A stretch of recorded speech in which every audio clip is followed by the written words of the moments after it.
नमस्कार, बड़ी बहस में आपका स्वागत है। मैं हूं आपके साथ पराग गुप्ता। मध्य प्रदेश की राजनीति में आजकल एक अलग ही प्रयोग चर्चा में है। कांग्रेस ने एक अनोखा टैलेंट हंट अभियान शुरू किया है, जहां पार्टी को नेता नहीं बल्कि आर्टिस्ट, लेखक, गायक और क्रिएटिव चेहरे चाहिए। कांग्रेस ने इसके लिए अनोखी शर्त रखी है। जो चुनाव लड़ना चाहते हैं, जो टिकट मांगते हैं, उनकी एंट्री नहीं होगी। कांग्रेस का कहना है कि ये संगठन को मजबूत करने का नया तरीका है। विचारधारा से जुड़े लोगों को मंच देने की कोशिश, लेकिन बीजेपी इसे कांग्रेस की संगठनात्मक कमजोरी बता रही है। बीजेपी का कहना है कि पार्टी की विचारधारा खत्म हो चुकी है और अब ढोल धपली बजाने वालों की तलाश हो रही है। का क्लस्टर बनाया है और संभाग और जिलों के प्रभारी बनाए हैं। वो एक निश्चित समय पर वहां सबको बुलाया जाएगा। एक स्वतंत्र रूप से लोग वहां पर आएंगे, उनसे बातचीत होगी, इंटरव्यू होंगे, रिकॉर्डिंग होगी और उसके आधार पर जो अच्छे वक्ता हैं, देश के बारे में जानते हैं, अपोजिशन के रोल को किस तरह से निभाएं और ऐसे प्रश्न कैसे उठाएं जो जनोपयोगी हैं, तमाम चीजें देखकर फिर कुछ लोगों को सिलेक्ट किया जाएगा और उसमें से स्क्रीनिंग करके प्रवक्ता बनाए जाएंगे। बहुत जल्दी 2 महीने में पूरा काम कंप्लीट हो जाएगा और अभी जो किसी को हटाया नहीं है, चूंकि एक सहज और स्वाभाविक परिवर्तन है, कार्यमुक्त किया है ताकि एक स्वतंत्र स्पर्धा में सारे लोग शामिल हो सके। मध्य प्रदेश के जीतू पटवारी जी के नेतृत्व में बहुत कंफ्यूजन में है, बहुत क्राइसिस में है। वो क्राइसिस तो इस कदर है कि काम करते लोगों को टंगड़ी मार के गिराना, ये कांग्रेस के नेताओं से कोई सीखे। अब वो प्रवक्ता बेचारे बहुत अच्छे भले हमारे से रोज डिबेट कर रहे थे, उनको घर बिठा दिया सबको। अब वो कोई टैलेंट हट होगा, अब टैलेंट होगा कि कौन टैलेंट हट लेगा। जो अनटैलेंट पर्सन है वो तो कांग्रेस में पदों पे बैठे हुए हैं। जीतू पटवारी जी के नेतृत्व में कांग्रेस ने विश्व कीर्तिमान स्थापित करा है। मध्य प्रदेश में शून्य का आविष्कार करा है लोकसभा में सांसद भेजने की संख्या में। सर्वाधिक कांग्रेस छोड़ के जाने वाले नेताओं की अगर गिनती होती है तो कार्यकाल की गिनती होती है तो जीतू पटवारी जी का कार्यकाल है। इंदौर जैसी लोकसभा पे कांग्रेस का लोकसभा का उम्मीदवार नहीं लड़ता है, ये भी अगर एक कीर्तिमान स्थापित होता है तो जीतू पटवारी जी के नेतृत्व में होता है। तो इस प्रकार के अजब गजब कीर्तिमान में एक कीर्तिमान आज ये भी हो गया।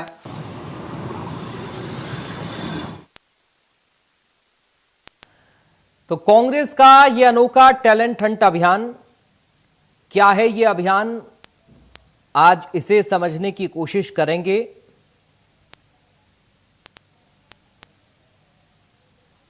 इस अभियान के जरिए नए लोगों को मौका पार्टी देना चाहती है। संगठन सृजन का यह नया मॉडल कांग्रेस पार्टी का है। एमपी कांग्रेस ने टैलेंट हंट अभियान शुरू किया है।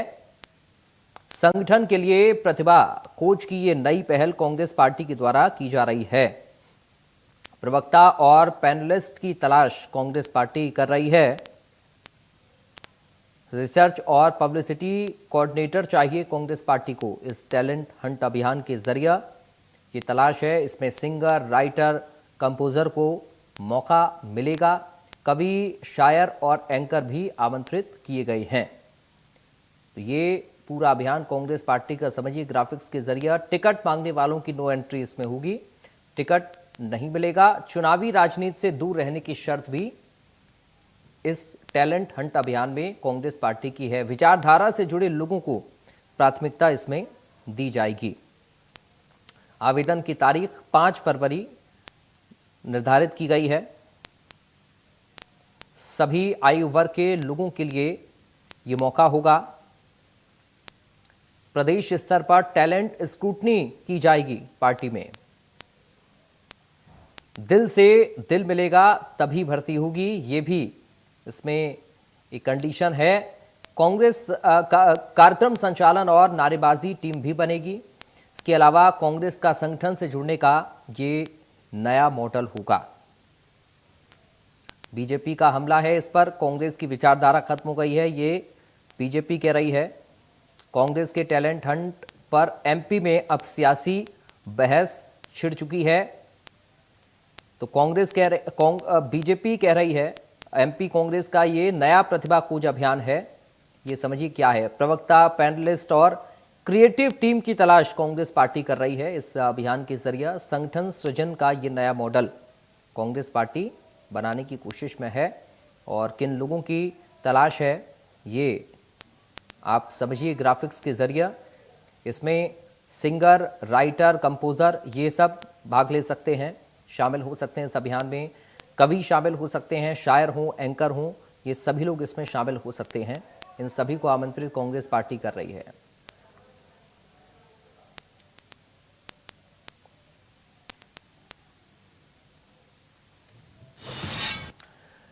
भारतीय जनता पार्टी से योगेश गुप्ता इस वक्त हमारे साथ जुड़ गए हैं प्रवक्ता के तौर पर। योगेश गुप्ता जी, आपका बहुत स्वागत है। और कांग्रेस पार्टी से मीडिया पैनलिस्ट आरिफा खान इस वक्त हमारे साथ हैं। आरिफा खान जी, आपका स्वागत है। आरिफा जी, शुरुआत में आपके साथ ही कर रहा हूं और समझना चाहेंगे हम अपने दर्शकों के लिए बड़े सरल अंदाज में, क्या है कांग्रेस पार्टी का ये टैलेंट हंट अभियान? पहला रिएक्शन आपका आज की चर्चा में, आरिफा जी।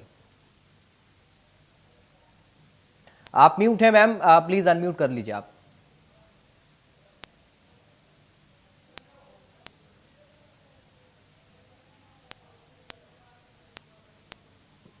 आपने मुझे डिबेट में आमंत्रित किया, सबसे पहले मैं चैनल का धन्यवाद देती हूँ जी। और आपकी जो डिबेट है वो बहुत ही खास मुद्दे पर है, टैलेंट हंट। और ये जो बात है इससे ही निकल कर आ रही है कि टैलेंट मतलब टैलेंट हर एक व्यक्ति में होता है। मैंने अभी आपको थोड़ी देर सुना कि उसमें आपने बहुत उससे जोर दिया कि कवि और गायक और इन सब का इसमें जो है हम टैलेंट हंट करेंगे और उनको बुलाएंगे। तो टैलेंट हर किसी में होता है और विचारधारा सबकी होती है ना, चाहे वो किसी भी फील्ड से क्यों ना हो, सभी की विचारधारा है। कांग्रेस पार्टी संवैधानिक पार्टी है, लोकतांत्रात्मक पार्टी है और सभी के हिस्सेदारी की बात करती है। उसको लेकर ये टैलेंट हंट है। जैसे कि मध्य प्रदेश में आपने देखा कि संगठन सृजन अभियान हमारे जिला अध्यक्ष की नियुक्ति को लेकर भी हुआ था, जो काफी अच्छे स्तर पर हुआ और बहुत अच्छे जिला अध्यक्ष हमारे बीच में हमने यहाँ पर पाए। उसी तरीके से कांग्रेस पार्टी ने नए प्रवक्ताओं को भी जगह दी है। जो भी व्यक्ति कांग्रेस पार्टी की विचारधारा से रखता है अपनी और अपने सवाल जवाब जो रखना चाहता है, कांग्रेस पार्टी उसको खुला न्योता दे रही है कि वो आए और सवाल पूछ सके इस सत्ता से, सरकार से, जो भी उनके मन में है। हम ये नहीं कर रहे हैं कि हमारी पार्टी के लोग हैं और हमने उनको बिठा दिया और हमने उनको एक बता दिया कि आपको इस बारे में बात करनी और आपको इतनी ही बात करनी है। तो यहाँ पर कोई कहीं से कोई प्रतिबंध नहीं है। हम लोगों को चुन रहे हैं, इसका मतलब कि हमने उनके लिए रास्ते खोल के रखे हैं कि आप आइए, आपका स्वागत है। और उसमें कोई भी व्यक्ति आ सकता है जो कांग्रेस की विचारधारा से जुड़ा हुआ हो, जिसको लगता है कि आज उसको सवाल करने की जरूरत है, जिसको लगता है कि आज देश में बेरोजगारी है, महंगाई है, जिसको लगता है कि आज जो ढांचा है सत्ता का वो गड़बड़ा रहा है, गलत है, उसके लिए ये कांग्रेस पार्टी ने इस टैलेंट हंट को रखा। ठीक है Yogesh Gupta ji, grass root level से लोग आ सकते हैं, कांग्रेस की विचारधारा अगर उनकी है तो वो पार्टी से जुड़ सकते हैं। और बड़ी बात कांग्रेस पार्टी ने इसमें ये कही है कि चुनावी राजनीति से उनको दूर होना पड़ेगा, यानी टिकट मांगने वालों के लिए कोई जगह नहीं होगी। अब योगेश गुप्ता जी, कांग्रेस का ये जो नया अभियान है, नए लोगों को मौका कांग्रेस पार्टी दे रही है और सिर्फ चुनावी राजनीति के लिए नहीं, बल्कि आप कैसे कांग्रेस पार्टी को रिप्रेजेंट कर सकते हैं अलग अलग माध्यमों से, ये जरूरी हो जाता है। अब ऐसे में बीजेपी इसको कैसे देख रही है, योगेश जी? देखिए पराग जी, कांग्रेस पार्टी की विचारधारा, क्योंकि ये शब्द बार बार अभी उल्लेखित हुआ, कांग्रेस पार्टी की विचारधारा देश विरोधी विचारधारा, कांग्रेस पार्टी की विचारधारा राम विरोधी विचारधारा, सनातन के विरोध की विचारधारा, कांग्रेस पार्टी की विचारधारा हमेशा संवैधानिक संस्थाओं का उल्लंघन और उनके ऊपर आरोप लगाने की विचारधारा, कांग्रेस पार्टी की विचारधारा देश को तोड़ने की विचारधारा, कांग्रेस पार्टी की विचारधारा देश की गरिमा को विदेशों में जाकर तार-तार करने की विचारधारा। कांग्रेस पार्टी से जुड़ेगा कौन? क्वेश्चन मार्क बहुत बड़ा। दूसरा कि मौजूदा जो प्रवक्ता हैं 50-52 कांग्रेस पार्टी के, जो अभी कुल 3-4 महीने पहले लिस्ट सोशल मीडिया के माध्यम से आई थी, तो वो मौजूदा प्रवक्ताओं के ऊपर एक क्वेश्चन मार्क स्वयं मुकेश नायक जो मीडिया प्रभारी हैं और कांग्रेस के वरिष्ठ नेताओं ने लगा दिया है। क्या ये लोग योग्य नहीं है जो इनको कार्य मुक्त कर दिया गया है? क्या इनकी विचारधारा कांग्रेस की विचारधारा नहीं है? क्या ये पिछले 2-4 सालों से और 4-6 महीनों से चैनलों पर यूं ही जा रहे थे टाइम पास करने के लिए? तो ये कांग्रेस पार्टी से इनसे काम करवाने के बाद अब गुलामों की भर्ती करना चाह रही है। कि आप काम करते जाइए, अपेक्षा कुछ मत रखिए। अगर आपके मन में ये अपेक्षा है कि हम इसके माध्यम से ऊपर जाएंगे, राजनीति के क्षेत्र में अपना मुकाम बनाएंगे, तो वो हमको मंजूर नहीं है। तो ये विचारधारा है कांग्रेस पार्टी। तो ऐसी विचारधारा से जुड़ेगा कौन? बाकी अब मैं आता हूँ, आज का जो मुख्य विषय है टैलेंट हंट। टैलेंट हंट मैंने भी देखा है पराग जी, 2017-18 में जब दीपक बावरिया जी प्रदेश प्रभारी हुआ करते थे, अरुण यादव जी प्रदेश अध्यक्ष थे, तब मैंने देखा था वो टैलेंट हंट हुआ था, जिसमें एआईसीसी से पर्यवेक्षक बनकर रणदीप सिंह सुरजेवाला और प्रियंका चतुर्वेदी आई थी। और उसके पहले कई 30-40 ऑब्जर्वर नियुक्त हुए थे। उन्होंने पैनलिस्टों के माध्यम से पैनल तैयार किए थे। पहले 5-5, 6-6, 8-8 लोगों के इंटरव्यू दिए। शॉर्ट लिस्ट करते करते वो आखिरी में 3 का जो पैनल होता था, उसका फाइनल सिलेक्शन सुरजेवाला और प्रियंका चतुर्वेदी ने किया था। तो क्या ऐसी कोई प्रोसीडिंग कांग्रेस पार्टी अडॉप्ट करने जा रही है? तो जमी जमाई जो विसात पहले तैयार हुई थी और 1.5-2 साल बाद चुनाव सर पर है, और इस प्रकार की सलाह मशवरा इनको देता कौन है? मुझे तो ये समझ में नहीं आता कांग्रेस पार्टी को। अभी समय कम है और भारतीय जनता पार्टी जैसे एक मजबूत संगठन से, जो कैडर बेस्ड संगठन है, जिसकी पहुंच 65,873 बूथों तक है और सर्वमान्य संगठन है, उससे आपको लड़ना है कि आप अपनी पार्टी में ही अंदर भीतर घात लड़ रहे हैं। इस प्रकार करके आप विरोधी ही पैदा करेंगे। और क्योंकि जो वर्तमान में प्रवक्ता है, निश्चित रूप से उनमें से अगर कुछ भी आप छोड़ेंगे तो वो विरोध में उतरेंगे, बयानबाजी होगी। और जैसा कि संगठन सर्जन के नाम पर हमने 100 मरतबा करीब विसर्जन होते हुए देखे पिछले 1.5 साल में, ठीक वही हाल इसका होना है टैलेंट हंट का। टैलेंट हंट के माध्यम से ये एक वो साधन ढूंढ रहे हैं कि अब मैं क्या कहना चाहूँ, आपका प्रतिष्ठित चैनल है, शोभा के योग्य नहीं है, लेकिन निश्चित रूप से ये मनोरंजन के संसाधन ढूंढ, ठीक है, एक संसदीय वातावरण में कहूँ तो। ठीक है।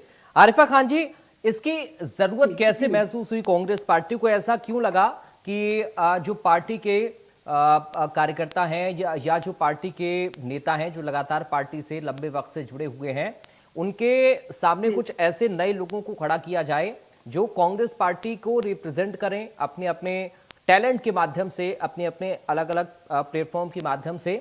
तो इसकी जरूरत क्यों आन पड़ी है, क्यों महसूस हो रही है? क्योंकि योगेश गुप्ता जी तो ये कह रहे हैं कि समय बहुत ज्यादा आप लोगों के पास अपना ही है, और बीजेपी जैसे विशाल संगठन से लड़ने के लिए क्या नए लोगों का सहारा कांग्रेस पार्टी लेना चाहती है? मुझे योगेश गुप्ता जी की ये बात बड़ी अच्छी लगी कि वो एक हमारे विपक्ष की पार्टी है और हमारे विरोधी होते हुए वो हमारी इतनी चिंता कर रहे हैं, इसके लिए उनका बहुत बहुत धन्यवाद। और मुझे उनकी एक बात बड़ी अजीब लगी कि उन्होंने गुलाम शब्द का इस्तेमाल किया, जो कि बिल्कुल गलत है। और उन्होंने कहा कि वो ये लोग गुलाम ढूंढ रहे हैं। तो आप एक जनता को क्या देख रहे हैं कि एक जनता की आवाज अगर हम ढूंढ रहे हैं तो क्या हम गुलाम ढूंढ रहे हैं? और हम प्रवक्ता इसलिए बदल रहे हैं क्योंकि जनता को बेहतर आवाज मिल सके, और आप इसलिए नहीं बदल रहे क्योंकि आपके यहाँ सवाल पूछना मना है। आपने उनको, अपने प्रवक्ताओं को जो रटाया हुआ है, वो बोल रहे हैं बस, क्योंकि आप नहीं चाहते कि जनता आपसे सवाल करे, और आप इसीलिए नए प्रवक्ता नहीं ढूंढ रहे हैं। हम इसलिए ढूंढ रहे हैं ताकि हम बेहतर आवाज दे सके, ताकि हम बेहतर लोग सुन सके, और उनको ये आजादी है सभी को कि वो अपनी बात रख सके और आपसे सवाल कर सके। आज ये इतनी बात कर रहे हैं, मुझे लगता है कि कोई भी आपका प्रवक्ता जो है, क्या बेरोजगारी के खिलाफ कोई स्टेटमेंट रखता है अपना? क्या महिला अधिकारों के खिलाफ कोई रखता है स्टेटमेंट? क्या महिला सुरक्षा के खिलाफ रखता है? क्या भ्रष्टाचार के खिलाफ रखता है? आज आप इतनी अच्छी जो बात कर रहे हैं, मुझे लगता है कि आप लोग निष्पक्ष होकर अगर बात करें तो आज देश बदलाव की तरफ होता। और आपके मुंह से गुलाम शब्द सुनकर मुझे बड़ा खराब लगा कि आज भी आपके दिमाग में चल। देखिए, गुलाम शब्द जो है वो आपने कहा है ना, आपने कहा है कि आप गुलाम ढूंढ रहे हैं, तो आपका मतलब ये है कि अगर ये भारत देश लोकतांत्रिक देश है, आप बताइए, यहाँ पर सबको बोलने की, सुनने की, कहने की आजादी है। कांग्रेस पार्टी वो आजादी लोगों को दे रही है, ना कि वो गुलामी की तरफ को बढ़ा रही है। गुलाम बल्कि भाजपा ने लोगों को करके रखा हुआ है कि वो जितना बीजेपी बोलती है ये उतनी ही बात करते हैं बस। तो इसको गुलामी कहते हैं। हमारी पार्टी में गुलामी की कहीं कोई जगह नहीं। लेकिन आरिफा जी, ऐसा नहीं लगता आपको कि कांग्रेस पार्टी पर तो योगेश जी इस तरह के आरोप लगाते हैं कि बड़े नेताओं को तवज्जो कांग्रेस पार्टी में नहीं दी जाती है और एक ही जगह से कांग्रेस पार्टी चलती है, लोगों की राय, सलाह, मशवरा कहाँ ली जाती है नेतृत्व की तरफ से? अब जब नए लोग आ जाएंगे तो एक और पैरेलल संगठन आप लोग खड़ा कर देंगे, तो फिर कैसे जो गुटबाजी के आरोप आप लोगों पर लगते हैं वो खत्म हो पाएगी? ये तो और बढ़ेगी। और दूसरा ये, क्या पुराने नेता उनको जगह दे पाएंगे नए लोगों को? हाँ बिल्कुल, देखिए अभी सिर्फ हमने हमारे प्रवक्ता को ये कहा है कि ये जो सूची है ये अभी प्रवक्ता नहीं है कोई, हम टैलेंट हंट के माध्यम से नए प्रवक्ता लेंगे।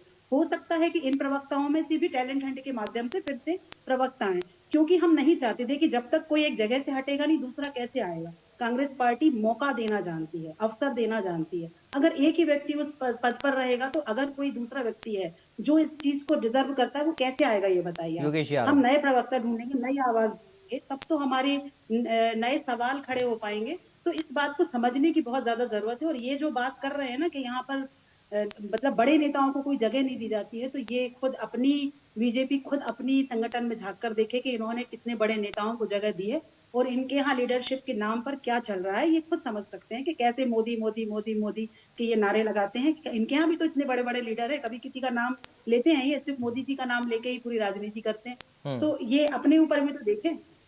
सिर्फ कांग्रेस पार्टी में गुटबाजी है, आपको लगता है क्या भाजपा में गुटबाजी नहीं है? किस संगठन में गुटबाजी नहीं? और अगर मत अलग अलग होना, अलग अलग अलग मत होना, अलग अलग आवाज होना, अगर आपको लगता है कि गुटबाजी है तो फिर ये तो इनके में भी है, क्योंकि इनके में भी आवाजें अलग हैं, लोगों के मत अलग हैं, सबकी नीतियां अलग हैं। तो फिर तो गुटबाजी इनके में भी है जो साफ साफ नजर आती है। इनको हमारी नजर आती है तो हमें भी इनकी नजर आती है। तो ये तो कहीं से कोई मुझे लगता है कि विवाद का कोई इसमें विषय ही नहीं है। ठीक है, योगेश जी कुछ कहना चाह रहे हैं, बोलिए आप योगेश जी। देखिए, इन्होंने गुलाम शब्द पे आपत्ति जताई, तो मेरा बिल्कुल कहने का जतानी तात्पर्य चाहिए, ये था। क्योंकि ये हाँ, शब्द खराब है। मैंने आपकी बात सुन ली, अब आप थोड़ा जी। सा धैर्य धारण करें। तो गुलाम शब्द पे जो आपत्ति इन्होंने जताई, तो ये शायद भूल गई कि इनके आज का जो प्रपत्र एक जारी हुआ है मीडिया विभाग से, उसमें एक टैग लाइन दी गई है कि बिना किसी अपेक्षाओं के। भाई, जो राजनीति में आएगा, प्रदेश स्तर की प्रवक्ता बनेगा और डिबेट करेगा, तो वो अपेक्षा क्यों नहीं रखेगा? ये तो बंधुआ मजदूर वाली बात हुई ना। मैं फिर से अपने शब्दों को मॉडिफाइड करते हुए बोलूंगा इस बात कि आपको तो बंधुआ मजदूर चाहिए कि काम करो हमारे लिए, प्रतिफल नहीं देंगे हम उसका। यही बात हुआ ना। तो एक तो बात ये हुई। दूसरी बात, बेहतर आवाज ढूंढ रहे हैं, तो क्या मौजूदा प्रवक्ताओं की आवाज बेहतर नहीं है? दूसरा क्वेश्चन। तीसरी आवाज, आपने कहा हम नए लोगों को अवसर देते हैं, इसीलिए पीसी शर्मा भोपाल दक्षिण पश्चिम से 4 बार चुनाव लड़ते हैं, आरिफ वकील भोपाल उत्तर से 9 बार चुनाव लड़ते हैं, दिग्विजय सिंह जी 76 साल की उम्र में बार बार चुनाव लड़ते हैं। तो ये कहाँ अवसर दे रहे हैं आप? राजकुमार पटेल बार बार चुनाव हारते हैं तो उनको अवसर दिया जाता है जब भी चुनाव का मैदान समय आता है। उनकी भाभी विभा पटेल 2 बार महापौर का चुनाव लड़ चुकी है। तो कहाँ नए लोगों को अवसर दे रहे हैं आप? आपकी कथनी और करनी में अंतर है। वो मध्य प्रदेश की जनता भली भांति देखती भी है, समझती भी है। नए लोगों को अवसर हम देते हैं। 5वीं पंक्ति का बैठा व्यक्ति मुख्यमंत्री बना दिया जाता है प्रदेश का। समझ रही है ना आप? तो ये होता है अवसर देना। और नए लोगों को एक स्टेट में नहीं, सारी स्टेट में इस प्रकार के अवसर दिए गए हैं। प्रदेश संगठन से लेकर और प्रदेश के प्रशासन तक नए लोगों को अवसर भारतीय जनता पार्टी ने सदैव दिए हैं, आगे देती रहेगी। और निश्चित रूप से भारतीय जनता पार्टी का जो एक सेंटेंस ऊपर से चलता है, उसका परिपालन नीचे तक, हर बूथ तक कार्यकर्ता समर्पण भाव से करता है। इसलिए क्योंकि वो एक कैडर बेस्ड संगठन है, उसमें अनुशासन है। अनुशासनहीनता की जो पराकाष्ठा कांग्रेस में होती है, चाहे वो जिला अध्यक्षों की रायशुमारी में हो, चाहे उनकी नियुक्तियों को लेकर हो, चाहे प्रदेश अध्यक्ष और प्रदेश प्रभारी के बीच में आपसी समन्वय को लेकर हो, ये सब समय समय पर उभर कर आता है। प्रदेश वाले हमारे जो मतदाता हैं वो सब जानते हैं, समझते हैं। आज की डेट में किसी को बरगला कर आप वोट हासिल नहीं कर सकते। काम के आधार पर हम जनता के बीच में 24/7 रहते हैं और इसी मंशा के अनुरूप जनहित से जुड़े हुए कार्यों को अंजाम देते हैं। ठीक है। अच्छा जनादेश मिलता है और 29-0 जैसा रिजल्ट लाकर अपने संगठनों के हाथों में सौंपते हैं। ठीक है। आरिफा खान जी जी माफ कीजिएगा, योगेश जी का ये कहना है कि क्या जमीनी कार्यकर्ताओं को दरकिनार कर अब सोशल मीडिया एक्टिविस्ट पर भरोसा कांग्रेस पार्टी कर रही है? सॉरी। और दूसरा मैं इसमें ऐड ऑन कर रहा हूं, उन लोगों के बयानों की ऑथेंटिसिटी क्या रहेगी? फिर जो वो बयान देंगे, क्या कांग्रेस पार्टी उन बयानों को एक्सेप्ट करेगी, चाहे वो बयान कुछ भी हो? देखिए, सबसे पहले तो बिना इंटरव्यू के या बिना किसी आकलन के इनको नहीं लिया जाएगा। मैं योगेश गुप्ता जी की एक बात पर बात करना चाहूंगी कि अंतिम पंक्ति के व्यक्ति को मुख्यमंत्री बनाया। अगर उस बात पर बहस होगी तो काफी लंबी हो जाएगी, पर मैं अपने टैलेंट हंट की, अगर जिस डिबेट पर मैं बैठी हूँ उस विषय की बात करूं, तो ये टैलेंट हंट उन उस अंतिम पंक्ति के व्यक्ति तक भी जाता है। इसमें कहीं से भी कोई ये क्राइटेरिया नहीं लिखा हुआ है कि ये टैलेंट हंट ये व्यक्ति दे सकता है और ये नहीं दे सकता है। तो ये इस अंतिम पंक्ति के व्यक्ति तक ये टैलेंट हंट जाता है। क्या भाजपा के पास ऐसा कोई कार्यक्रम है जो संगठन में इस अंतिम पंक्ति तक व्यक्तिगत तक पहुंच सके? क्या उनके पास ऐसा कोई कार्यक्रम है? दूसरी चीज के इस कार्यक्रम से भाजपा को इतना क्या डर क्यों है? आपका संगठन इतना क्यों डर रहा है? क्या आपको लग रहा है कि सवाल खड़े करने वाले कांग्रेस में अब ज्यादा होंगे? क्या भ्रष्टाचार, बेरोजगारी और महिला सुरक्षा और महंगाई को लेकर अब जमीन से आवाज उठेगी? मुझे लगता है कि भाजपा को इस बात का डर है, और ये सारी की सारी प्रतिक्रियाएं भाजपा को इसी चीज से, क्योंकि इनके पास में किसी भी सवालों का कोई जवाब नहीं है। और इनके पास जो प्रवक्ता हैं, जो ये रोज बदलते हैं 2500 प्रवक्ता इनके, वो उनके पास भी उसका कोई जवाब नहीं है, क्योंकि इनको बोलने का अधिकार ही नहीं है। हमारे यहाँ कांग्रेस पार्टी हमको बोलने का अधिकार देती है, हमको नाराज होने का अधिकार देती है, हमको हम बिल्कुल स्वतंत्र हैं इस बात से कि हम अपनी बात को रख सकते हैं, हम अपनी पार्टी में खुलकर, अगर हमें अपनी पार्टी के खिलाफ कोई बात करनी है तो वो भी कर सकते हैं। ये कांग्रेस पार्टी, सिर्फ कांग्रेस पार्टी इस बात का अधिकार देती है, भाजपा इस बात का अधिकार नहीं देती है। इनको इतनी छूट नहीं है कि ये बीजेपी के खिलाफ कुछ बोल सके। अगर इनको गलत भी लग रहा है तो ये नहीं बोलेंगे, क्योंकि इन्हें पता है कि बोलने के बाद इनका क्या होगा।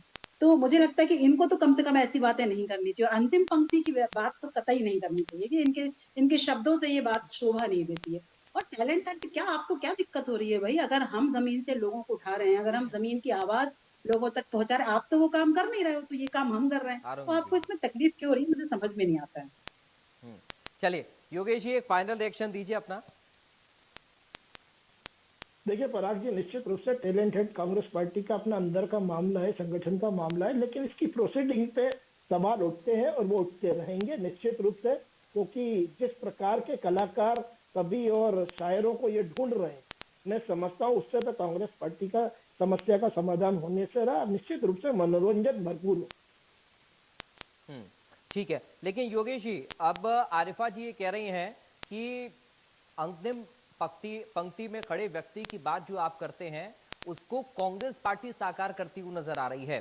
कांग्रेस पार्टी ऐसे लोगों को मौका देना चाहती है जो अपने अपने प्रोफेशन में तो हैं, लेकिन कहीं ना कहीं उनके अंदर बोलने की क्षमता है, एक अलग टैलेंट है, वो किसी भी पार्टी की विचारधारा या उससे जुड़ी बातों को, उनकी नीतियों को प्रेजेंट कर सकते हैं। इसके जरिए अगर सोशल मीडिया एक्टिविस्ट, अगर आप इसको एक नाम दें, जैसा मैंने सवाल भी पूछा था, तो फिर इसमें बुराई क्या है? इसमें क्या गलत आपको लग रहा है योगेश जी?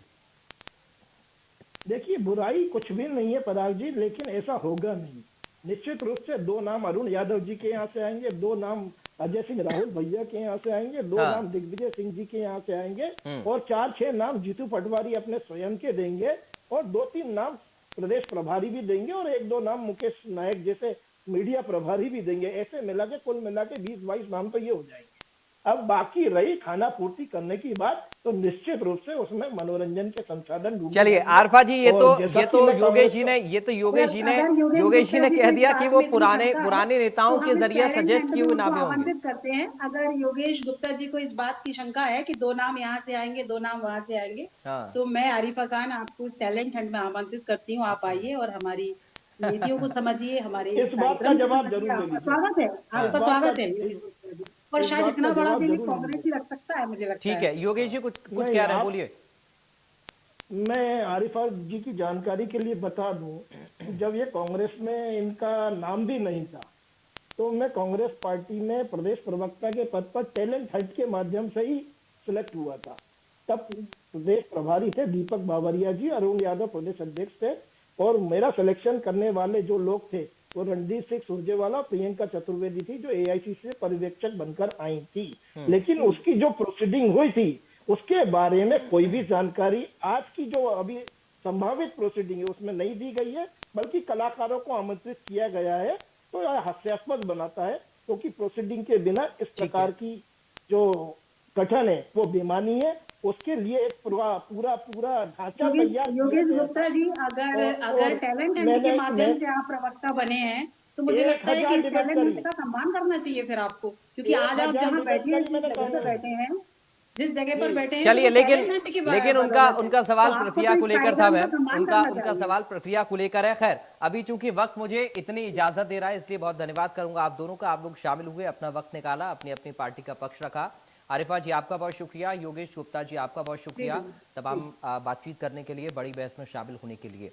तो कांग्रेस पार्टी का ये टैलेंट हंट अभियान आगे चलकर इसमें क्या डेवलपमेंट होंगे ये देखना होगा।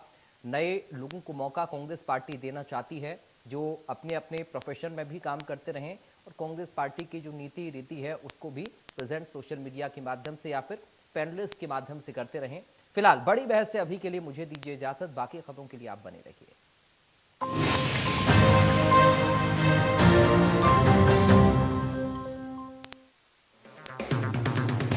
अगर आप बनना चाहते हैं एंकर या फिर आप में है जुनून एक तेज तर्रार न्यूज रिपोर्टर बनने का, तो आप ज्वाइन करें ITV और इंडिया न्यूज एक्स का मीडिया स्कूल।